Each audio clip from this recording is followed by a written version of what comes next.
बिस्मिल्लाहिर्रहमानिर्रहीम। अस्सलाम वालेकुम, मैं हूं इकरा सलमान। आज हम रमज़ान स्पेशल रेसिपी में मैक्रोनी वाला रशियन सलाद बनाएंगे।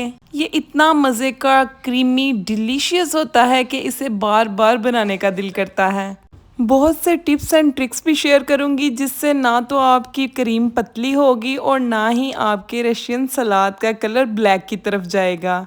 अफ्तार पार्टीज़ में एक दफ़ा आपने इस तरीके से मैक्रोनी वाला रशियन सलाद ज़रूर बनाना है, क्योंकि इसके बाद आप महंगे महंगे फ्रूट सैलड भूल जाएंगे। वीडियो स्टार्ट करने से पहले अगर आप लोग मेरे चैनल पर नए हैं तो चैनल को सब्सक्राइब कर दें, वीडियो को लाइक ज़रूर कर दीजिएगा। चलें जी, जल्दी से मैक्रोनी रशियन सलाद बनाना स्टार्ट करते हैं। एक बाउल के अंदर मैंने सबसे पहले क्रीम ऐड कर दी है। डेयरी क्रीम ले ली है, 1/4 कप डेयरी क्रीम ऐड कर दिया है। 1/4 कप ही मैंने इसके अंदर मेयोनीज ऐड कर दी है। 1 कप भरकर हम इसके अंदर विपिन क्रीम ऐड कर देंगे। अच्छा, यहाँ पर मैं आप लोगों को बताऊं कि विपिन क्रीम इसका सीक्रेट इंग्रेडिएंट है जो कि अक्सर लोग नहीं बताते। शादियों पर या बाहर जो रशियन फ्रूट सलाद सेल होती है उसके अंदर विपिन क्रीम ऐड की जाती है, इसलिए हमें उसका टेक्सचर और उसका टेस्ट ज़्यादा पसंद आता है घर में जो बनाई जाती है उसके मुकाबले। चलें जी, अब इसके अंदर 1 चुटकी के करीब मैंने नमक ऐड कर दिया है, 1 चुटकी के करीब काली मिर्चें ऐड कर दी हैं। 1 कप भरकर मैंने इसमें पिसी हुई चीनी शामिल कर दी है। मेयोनीज, क्रीम और विपिन क्रीम ऐड करके अच्छे से मैंने इसको बीट कर लिया था हैंड विस्क के साथ। उसके बाद इसके अंदर चीनी, काली मिर्च और नमक ऐड करने के बाद दोबारा से इसे विस्क कर लिया है। अच्छा जी, ये मिक्सचर जब क्वांटिटी में इस तरीके से डबल हो जाए तो आपने इसको फ़ौरन से फ्रिज में रख देना है। चलें जी, दूसरी तरफ यहाँ पर एक खूबसूरत सा बोल ले लेंगे, उसके अंदर हम लोग फ्रूट्स ऐड कर देंगे। यहाँ पर मैंने तकरीबन 1 कप भरकर अमरूद ले लिए हैं जिन्हें इस तरीके से क्यूब में काट लिया है। 1 कप भरकर केले ले लिए हैं। 1 कप भरकर मैंने सेब ले लिए हैं।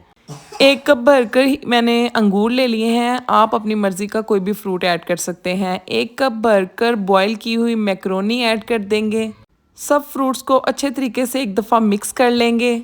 मैक्रोनी वाला ये रशियन फ्रूट सलाद इतना मज़े का बनता है, इसे जितना भी बना लो ना उतना ही कम है, क्योंकि एक दफ़ा अगर आप लोग इसको खाना स्टार्ट करेंगे ना तो फिर हाथ को रोकना मुश्किल हो जाएगा।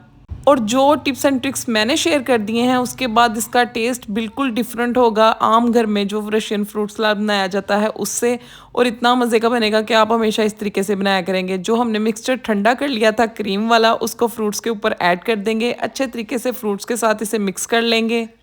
ये रशियन फ्रूट सलाद बनाने की सबसे आसान रेसिपी थी, और बस कुछ टिप्स जो मैंने आपको दिए हैं उनका आप ख्याल रखेंगे तो इंशाल्लाह परफेक्ट बनेगा। कभी भी इसकी क्रीम पतली नहीं होगी, फ्रूट्स का कलर चेंज नहीं होगा। अब इसके ऊपर हम लोग गार्निशिंग के लिए ब्रिक कटे हुए बादाम ऐड कर देंगे। बादामों के साथ भी बहुत मज़े का टेस्ट आता है। फ्रूट्स भी आप जो भी आपका दिल करता है अपनी मर्ज़ी के ऐड कर सकते हैं। कॉकटेल भी ऐड कर सकते हैं। उसके बाद आप इसके अंदर ड्राई फ्रूट्स भी ऐड कर सकते हैं। जितना गुड़ डालेंगे उतना ही मीठा होगा। ये बहुत बहुत बहुत बहुत मज़े का बनता है। एक दफ़ा ट्राई कीजिएगा। ट्राई करने के बाद मुझे कमेंट में बताइएगा कि आपको ये रेसिपी कैसी लगी। अच्छी लगी तो वीडियो को लाइक कर दीजिएगा, चैनल को ज़रूर सब्सक्राइब कर दीजिएगा, क्योंकि ये आप लोगों की तरफ से एक सिला होता है मेरी मेहनत का, क्योंकि मैं आपके लिए हमेशा टिप्स एंड ट्रिक्स के साथ सिंपल, सादा, आसान और मज़ेदार सी रेसिपीज़ लेकर आती हूँ। इजाज़त चाहती हूँ, दुआओं में याद रखिएगा। अल्लाह हाफिज़।